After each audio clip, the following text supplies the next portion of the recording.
বিসমিল্লাহির রহমানির রাহিম।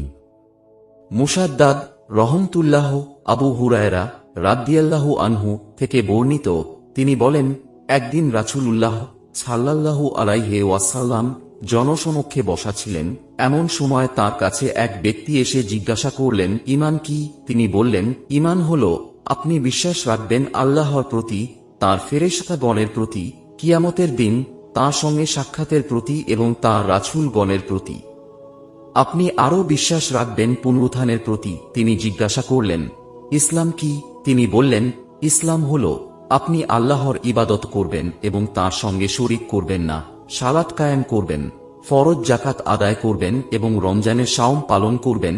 ওই ব্যক্তি জিজ্ঞাসা করলেন, ইহসান কি? তিনি বললেন, আপনি এমনভাবে আল্লাহর ইবাদত করবেন যেন আপনি তাকে দেখছেন, আর যদি আপনি তাকে দেখতে না পান তবে বিশ্বাস রাখবেন যে তিনি আপনাকে দেখছেন। ওই ব্যক্তি জিজ্ঞাসা করলেন, কিয়ামত কবে?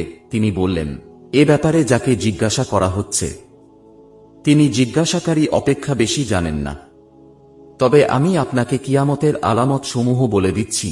বাদী যখন তার প্রভুকে প্রসব করবে এবং উটের নগণ্য রাখালেরা যখন বড় বড় অট্টালিকা নির্মাণে প্রতিযোগিতা করবে।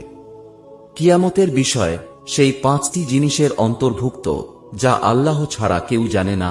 এরপর রাসূলুল্লাহ সাল্লাল্লাহু আলাইহি ওয়াসাল্লাম এই আয়াতটি শেষ পর্যন্ত তিলাওয়াত করলেন, কিয়ামতের জ্ঞান কেবল আল্লাহরই নিকট। এরপর ওই ব্যক্তি চলে গেলে তিনি বললেন, তোমরা তাকে ফিরিয়ে আনো। তারা কিছুই দেখতে পেল না।